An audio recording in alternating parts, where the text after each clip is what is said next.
in his hands.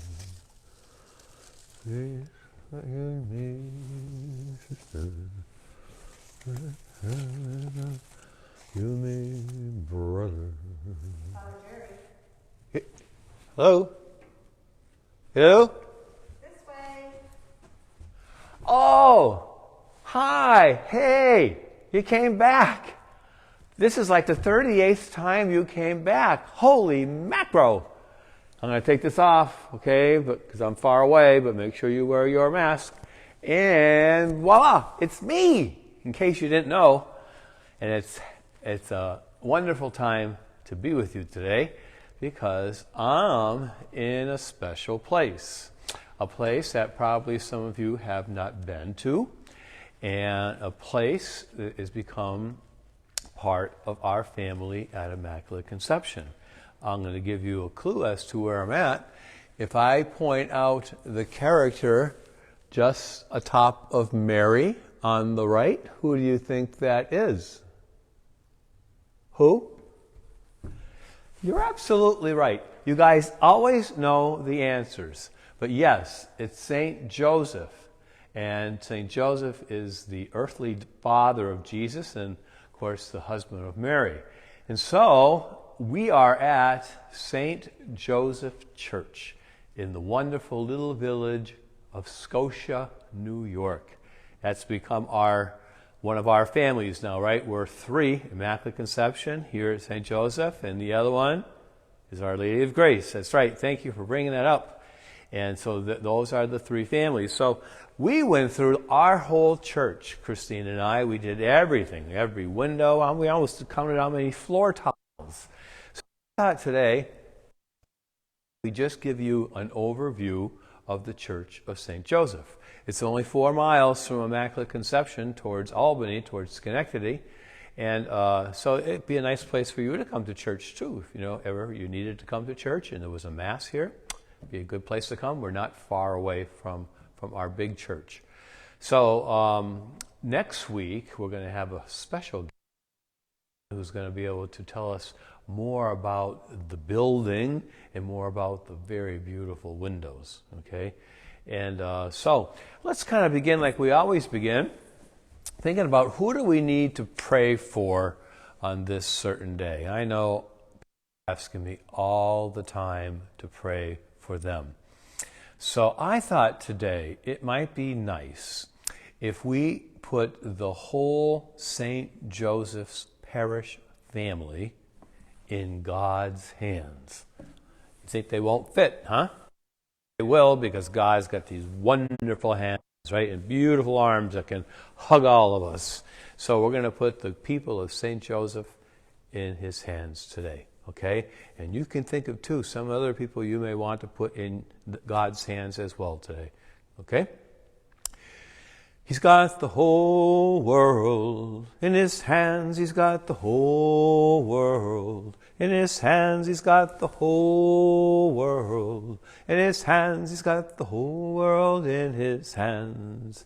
He's got you and me, sister, in his hands. He's got you and me, brother, in his hands. He's got the people of St. Joseph in his hands. He's got the whole world in his hands. There, I love it. And you sing that song with me because I go off key sometimes, but you keep me right on key. So let's begin. Since I'm right here at this window, I might as well just tell you about the window a little bit because I think you can tell what it is.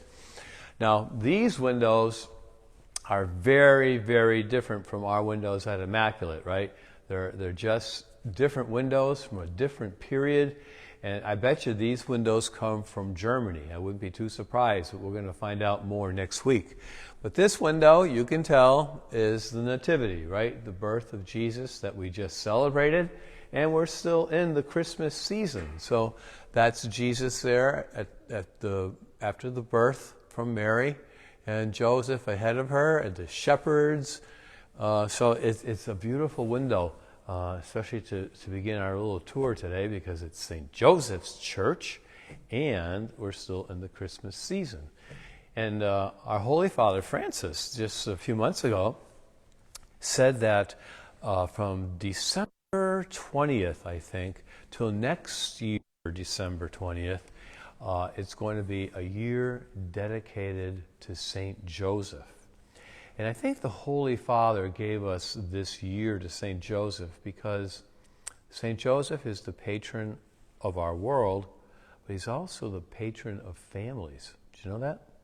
And so our Holy Father Francis knows that some families are really struggling right now, right? Some families they have no food money coming in. They can't pay their rent.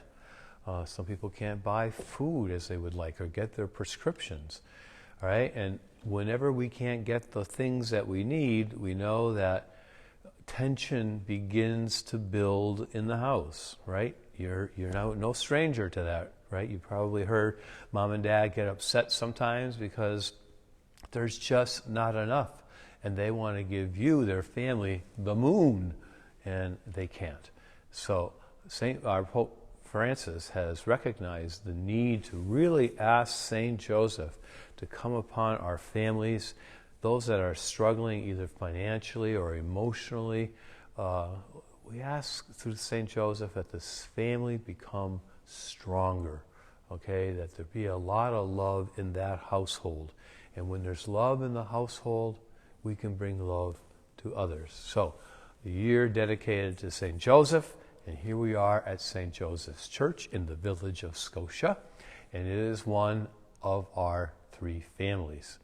So, we were going to start outside today, but because of the internet connection, we've got to stay into the body of the church. So, I'm going to walk over to the Baptismal Font, and if you'd like, you could come with me, okay? So, walk this way. From what movie, Mrs. Goss? No idea. Young Frankenstein.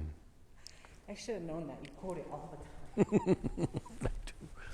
Okay, here we are in this lovely, lovely, lovely church.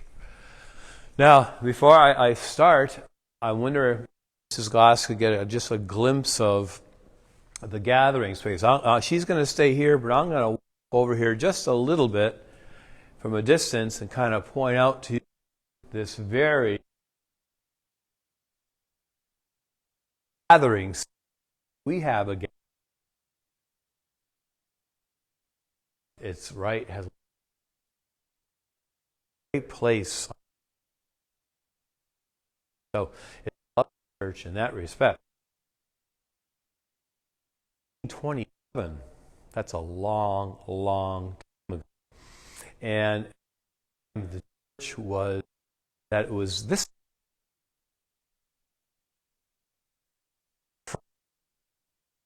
over to my right by Mr. Biggest. And there, as you look up, you can see a very big window, and that's the resurrection window. And the altar was just under that window, not as high up, but under that window. So there was a high altar. Remember how the pews used to be in the old churches? You know, a little bit like Immaculate sometimes, right? This was the main aisle, and there were pews on this side and pews on this side. And you see it's pretty long. It's not a small building. And so the people way in the back were pretty far from the altar, right? So Father Menti, back in the 90s, he decided, with the help of his people here, that they would make their seating a little more intimate so that people are all closer to the altar and to the lectern, where we have the Word of God preached to us and then the Eucharist confected on that altar. So it's a whole new setup, but in some respects it's so much nicer because everybody is kind of close together. So it does have a feel of Immaculate, right, with the long, long aisle in the middle, and then the 2 north and 2 south and the south side. So it's a little bit like ours, but very intimate, very warm, and a very nice community. So let's go back to the front door again. Oh, Christine, look at that. Oh, look at that. Oh, there he is. So, what's the first thing we see at Immaculate when we walk in the front door. That's right, you know it. Baptism, the font of baptism, right? And ours is bubbling over, right? But we don't have it bubbling over now because of COVID. So they also have water in their baptismal font here. It's about the size of ours, and the placement is what's important. And we come into our church at Immaculate, we walk in, and there's the baptismal font. Remember we talked about that? The first sacrament we receive is baptism. So appropriate that we walk into the door and we receive the first sacrament. Oftentimes we take water and we sign ourselves, right, as we walk into the church. So the font of the church is right here at the welcoming part, where we step in and say, Jesus, it's great to be here. And Jesus says, it's great to have you here. Okay, so at Immaculate, right, we also have our baptismal candle. This is their candle, again, next to the font. When we have a baptism, we light the candle. The candle means what when it's lit? Christ our light. That's right. So Christ our light takes away all the darkness of our sin. So the important components of the church, of our Catholic church, are right here, just like it is at our church. Isn't that interesting that we're all the same? Wow, that's good to know. So we'll come in here. Again, right now there's a lot of pews taken out because of social distancing. Makes it much different, but we hope we're getting a little sign that we're closer to the end of the tunnel, so that's great. So we come in, and it's a much shorter aisle from our church, right, at Immaculate. Also, our church is all stone, and we have wooden pews here. It's carpeted, and the pews are also nice and comfortable, or the benches, nice and comfortable. But it's different when you speak and when you sing, because our church, it just kind of goes everywhere. But in a church that has carpeting, sound kind of goes into the ground. So we got to be nice and loud when we sing and when we pray. But it is a great space for praying, and I'll show you why. So look at the steps are so small, and look at how close I can be to the people in the congregation. Did you know that the title of the priest when he's having Mass, one of his many titles, is the first among equals? So that means he's equal to the congregation. He just happens to be the one that's at the front of the path, right? And he's the one who helps start the prayer and lead the prayer. So he's the first among equals. That's why I like to be close to the people. And even sometimes you'll see in some churches, like St. Edward's in Clifton Park, the new church, the presider's chair is right in with the community. And when it's time to do our prayers, our opening prayer, closing prayer, the presider will come up to the altar and present the prayer from here. So it really works nicely, but that's a side point. So you see, like Immaculate, our altar is kind of right in center, all right? And you notice there's nothing around the altar, right? The altar always stands by itself. It doesn't need flowers. It doesn't need a Christmas crib. It doesn't need a big heart at Valentine's Day. It stands by itself. Okay, and it's a very lovely altar too. I think it must be made especially for this church, but it's quite lovely. I'm not sure if there's any symbolism there, but it's nice. It's a good size, and it's easy to work with. And as a priest, for me, I can see everybody at a glance. So it's really quite nice. So what are the other important things in the sanctuary? We have the liturgy of the Eucharist, right? What's the first part? That's right. The liturgy of the Word, right? And that takes place at the ambo. And the ambo is on the same side as our church, right? So it's the altar is to the right, where the chair is for the priest, the presider's chair. It's in the same spot as ours at Immaculate, right? So really the essence of the church is really quite the same. It's got a nice ample pulpit. So here the Word of God is proclaimed. The readers are visible from everybody in the church. And I read the gospel, the same thing.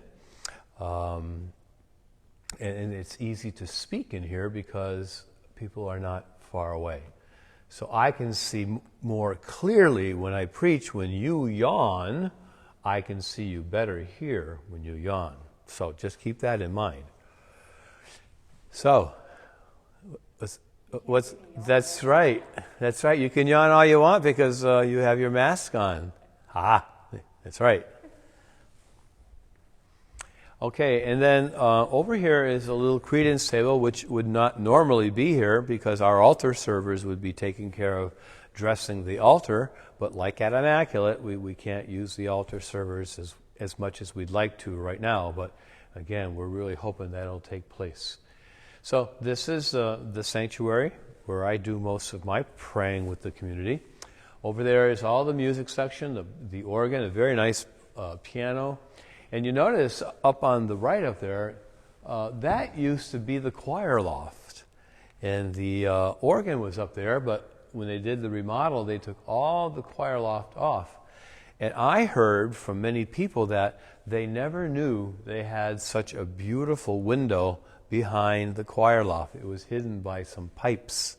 And so when they took that out, the people were just so happy to see it.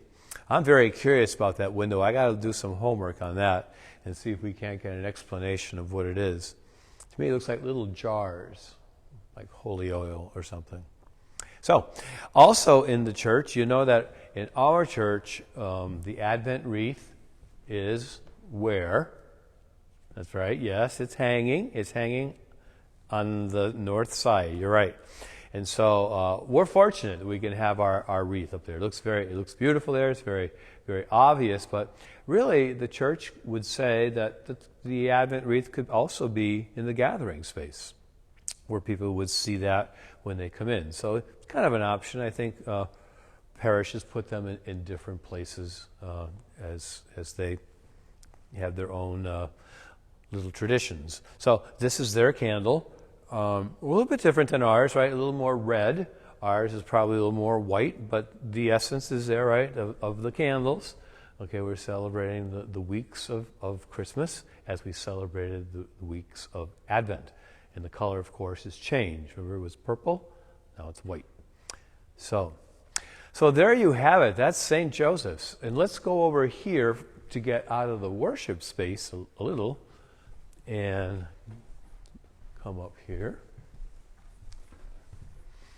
I'm going to show you something that's in the church and see if you know if we have it in our church. Can you see these crosses? Where have you seen those before? At Immaculate, right? Where are they? Tabernacle. Right to the left. That's right. You guys are sharp. And these are the people who died over the past year. And it has the name of them on it. So it's kind of like ours, very, very much, very similar. Okay, so now here at St. Joseph's, they have a little prayer room where the tabernacle is kept. The tabernacle is kept in the room behind me, but there's also a door here that could open up, and there is the tabernacle. So it could be reached from both sides, but sometimes I have to go to the tabernacle. When Mr. Biggest puts too many altar breads on and I have a lot left over, I got to go to the tabernacle. So this is where you would come here, and this is where the tabernacle is. And this is nice because I'll show you something very special. Over here, and now again, this is all new when they did the remodeling. Put this ramp up, and it comes over here. It comes into this room, which is like the Eucharistic room. This is where the tabernacle is kept. Remember I mentioned it opens on both sides, so it could open here. So what's nice about this spot is that if you want to come in and pray, you've got a very quiet spot. At Immaculate, we don't have that little spot like this, but it works well. But just this is a little more quiet and conducive, if you will, to some private prayer. Not that our church is not, right after Mass or in the afternoon. It's nice in there too. But this is kind of, I think, very cozy and a nice place to sit with Jesus, a nice place to bring your joys and to bring your sorrows, bring your concerns. This is the place to come because He always listens to us. Okay? So, this is the Church of Joseph in the village of Scotia, just south of our parish. So we're going to be here hopefully again next week. And remember now we've become 3 families kind of in one, right? We have 3 little sections and we got to take care of each other and we got to adopt each other. And I think if we do that, we're going to be just fine. It's great families coming together. So until next week, I hope it's going to be a great new year for you. I hope those of you who need the flu shot, the COVID shot, will get it soon. And till next time, remember, I love you dearly and be well. I'll see ya.